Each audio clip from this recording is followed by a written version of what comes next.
Is there anything that you would love to leave a legacy towards? And quite honestly, there are some people that literally say no. And then my next statement is, we're probably not going to be a good fit, because if you've been following us for a while, intentional living is a huge aspect, and intentional living is different for everybody. So I'm not going to say what it should or shouldn't be, but we really believe in generational wealth and leaving a legacy in some form or fashion, but also leaving a legacy while you're living.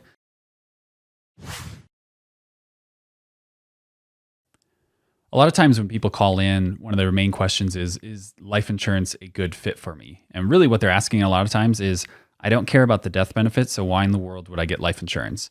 And there's a lot of different reasons, but there's a lot of different reasons they say this. It's usually, I'm single, I don't have kids, or I don't want the death benefit. And typically I turn that around as a question of, if I gave you $1 million, no strings attached, would you take it?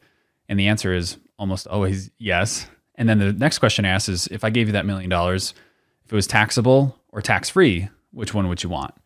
Well, again, more often than not, it's tax-free. Well, the reason I use $1 million is because the median income in the US is about $31,000. And if you multiply it out over a 35 to 40 year working career or span of time, that's a little over $1 million.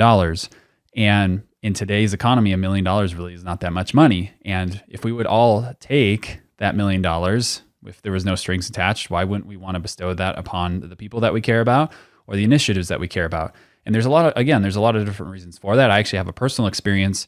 Back when I was 20 years old, I bought my first house in Wisconsin. And in doing so, I set up a will that basically said that if I had an untimely passing, my parents would receive my house. But by receiving the house, they would also receive the obligation of that house, i.e. my mortgage, my debt. And so in order to make sure that they wouldn't have any burden if something were to happen to me, I took out a $250,000 term policy. And what's neat about this is this was well before I knew anything about Caleb or starting a BetterWealth or anything about the and asset or any of the advanced strategies that we now teach. And this was just a simple premise to cover my obligation if something were to happen to me. And I was single, no kids, and was still in college, but it still made sense to cover that obligation because my parents could have been burdened with that debt. And the same is true in other regards.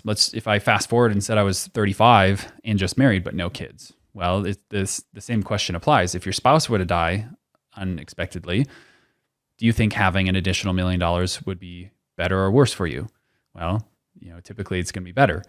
And then the kids come into the conversation. This is usually the way that we've been ingrained, is that having a family is now when you should probably have some life insurance. And I don't think I even have to touch on that subject. But the one is that's most unique is typically the person who says, I have no intention of getting married, have no intention of having kids. And so then again, it's just another question of, is there something that you care about? Is there some initiative? Is there some nonprofit? Is there anything that you would love to leave a legacy towards? And quite honestly, there are some people that literally say no. And then my next statement is, we're probably not going to be a good fit, because if you've been following us for a while, intentional living is a huge aspect, and intentional living is different for everybody. So I'm not going to say what it should or shouldn't be, but we really believe in generational wealth and leaving a legacy in some form or fashion, but also leaving a legacy while you're living. And having insurance can absolutely do that.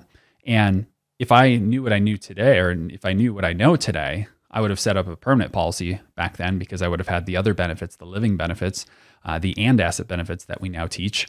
And I actually went through that process of, I had my $250,000 term policy, and then I met Caleb and we started talking about the and asset, and I ended up getting myself an and asset, which was about $1 million death benefit actually.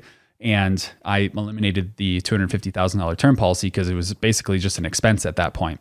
The reason that I am saying all this to you is because it doesn't require having kids or having a spouse to receive or to be able to utilize the benefits of things like life insurance, whether it's any form of life insurance, because of the death benefits. And a lot of times we minimize those benefits so much in the way that we design these policies when it's like a permanent or an and asset style policy. But those proceeds can be very, very powerful. And I would just challenge you to think about that, of if you would take that money, why wouldn't you want to bestow that upon the people that you care about or the initiatives that you care about?